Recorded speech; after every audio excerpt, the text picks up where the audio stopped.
যদি আল্লাহ তাআলা নির্ধারিত দিনে তোমাদের কল্যাণের জন্য আর নববর্ষ পালন করতে চাও, দুনিয়ার কোনো নিয়মে নয়, দুনিয়ার কোনো মানুষের নিয়মে নয়, আমি পয়গম্বর নিয়ম শিখাইয়া দিলাম, আমি পয়গম্বর তোমাদেরকে জানাইয়া দিলাম।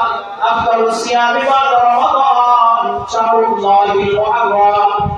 তোমরা যদি আল্লাহ শিখাও, সেই আল্লাহ তাআলার দামি মাসে নববর্ষ পালন করতে চাও, আমি পয়গম্বর জানাইয়া দিলাম রমজান মাসের রোজার পরে সবথেকে দামি রোজা হলো মুহররমের রোজা।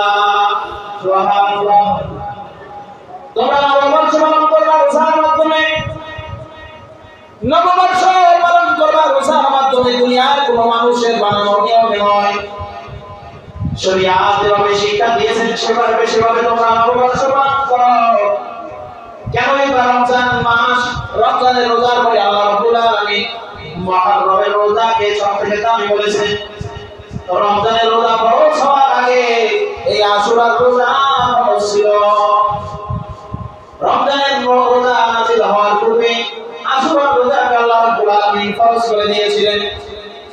আপনার আমার নবী দুনিয়ার সন্তান জনাব মুহাম্মদুর রাসূলুল্লাহ সাল্লাল্লাহু আলাইহি ওয়াসাল্লাম মদিনায় যখন হিজরত করে গেলেন, মক্কা থেকে যখন মদিনায় হিজরত করে গেলেন, সেখানে গিয়ে দেখেন ইহুদিরা রোজা রাখতেছে, আশুরা রোজা রাখতেছে, মুহররমের সম্মানিত মাসের রোজা রাখতেছে। আপনারা নবী জিজ্ঞাসা করলেন, এই ইহুদি ভাই, কেন এবার তোমরা রোজা রাখো? আমার বড় জানতে মনে চায়। ইহুদিরা এবার বলে, ও রাসূলুল্লাহ, আমরা তো মুসা আলাইহিস সালাম যে ফেরাউনের কবল থেকে যখন রেহাই পেয়েছিলেন, ফেরাউনের হাত থেকে যখন মুক্তি লাভ করেছিলেন, সমুদ্র পাড়ি দিয়ে ওপারে শান্তি স্থাপন করেছিলেন, ওই দিনটা ছিল আশুরার দিন। ওই দিনের শুকরিয়া আদায় করার জন্য আমরা ইহুদিরা এই দিনে রোজা রাখি।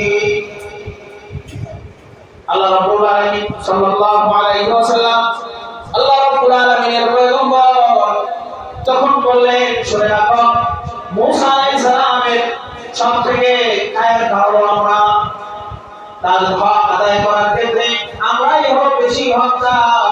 শুনে রাখো, সাহাবায়ে কেরামদেরকে লক্ষ্য করে বললেন, ও সাহাবায়ে কেরাম, আগামী বছর যদি আল্লাহ হায়াতে তয়্যিবা দান করে, হায়াত দান করে, শুনে রাখো, এই দিনে তো রোজা রাখবোই রাখবো, এই দিনের আগে পিছে একটা রোজা মিলিত করে রাখবো। সুবহানাল্লাহ। কিন্তু বড় দুঃখের বিষয়, আল্লাহ হাবিব সাল্লাল্লাহু আলাইহি ওয়াসাল্লাম সামনের বছর